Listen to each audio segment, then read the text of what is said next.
The last tea my father drank before his death. Abiola'S son speaks the theory that his dad was killed to balance Abacha's death. Good morning, everyone, and thank you all for tuning in and listening to this headline that we got to your earrings this morning. As our headline for this morning says that the last tea my father drank before his death.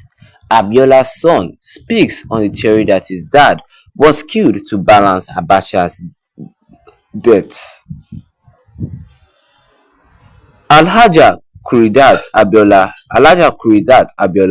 was assassinated in June 1996 by agents of state linked directly to the government of the late head of state, General Sani Abacha, while trying to equalize the June 12, 1993 presidential election won by her husband, the late Chief MKO Abiola.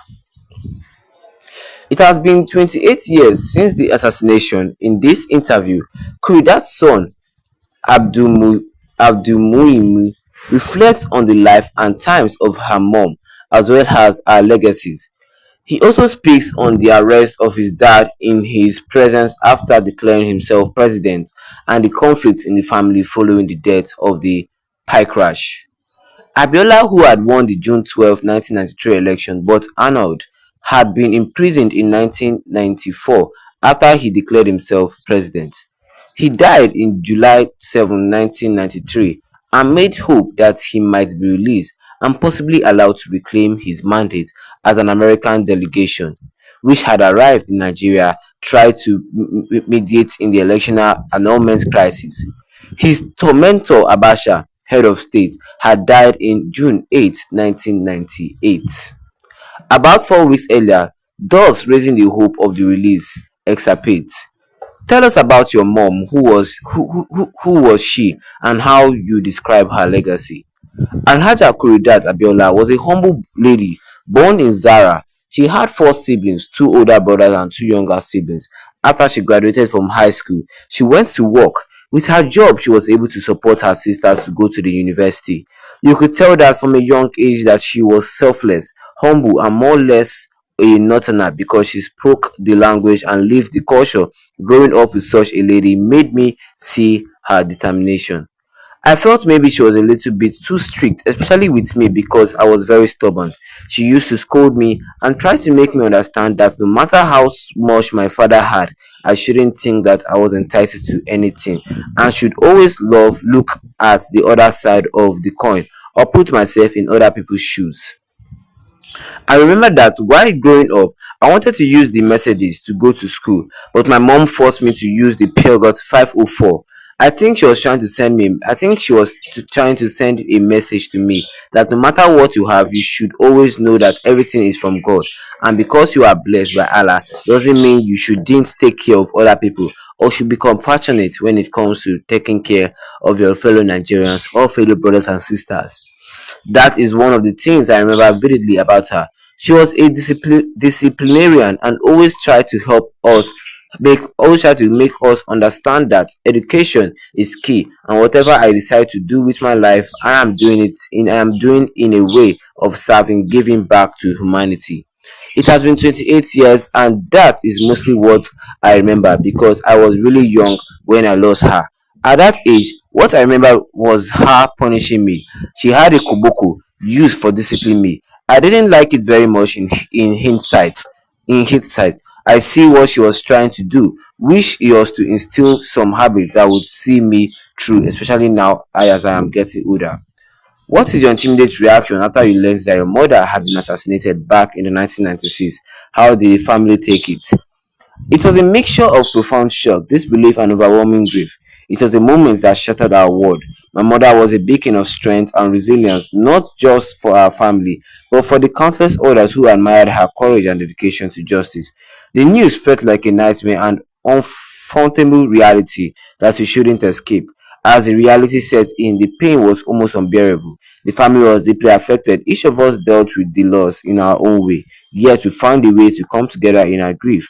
We leaned on one another to support, drawing strength from our shared memories and the values she had instilled in us.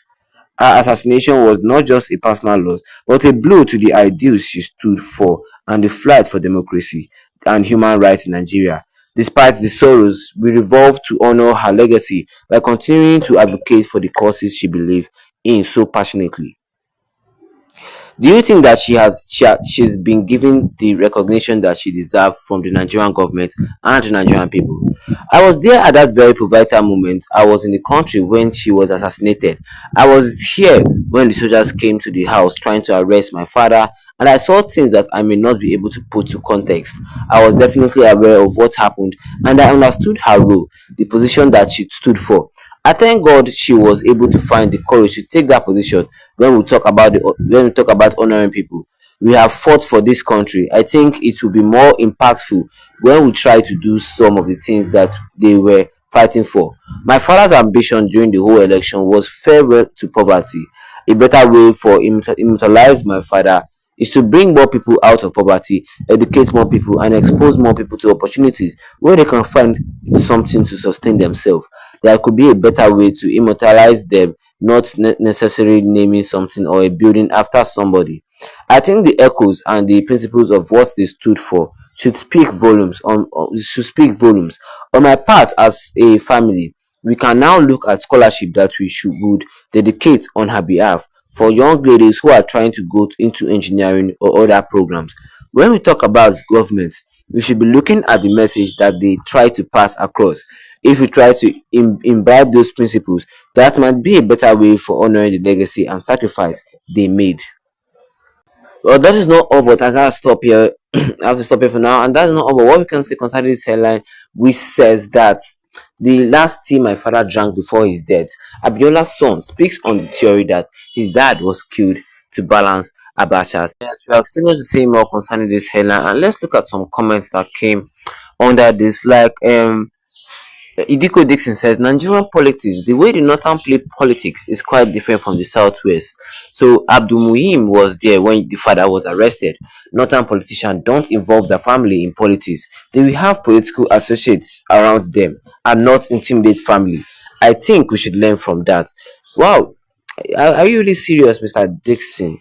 Okay. Aunt Femi Olode says, but he would have practicing it to take people from poverty, not until he became the president. Bro, what you need now is to be praying for the forgiveness of your dad's sin from God. Yes, that is very good. That is nice words coming from Mr. Femi. That is fair. And Edith Etim said, Mrs. Abiola was assassinated by late General Sani Abacha's men. They passed me along Lagos toll gate, and what I heard was heavy gun shots directly from Mrs. Abiola's X-Class white Mercedes-Benz V-Boot car. We all rushed to the scene, and I saw her in pool of blood all over her body. I joined hands together and carried her out to another car with her PA and driver was wounded. She was forcefully taken away to hospital while the car was left behind. Those responsible were from the Fed security operative. I saw them. Nice reports coming from Mr. Edit. Or what do you guys think? Let me see your own comment below in the comment section. Don't forget to leave a like on this video. Then tap that subscribe button as the big red one and the notification bell so that anytime I have any new video concerning this, you'll be the first to get notified about it. Once again, thank you all for tuning in and have a wonderful day.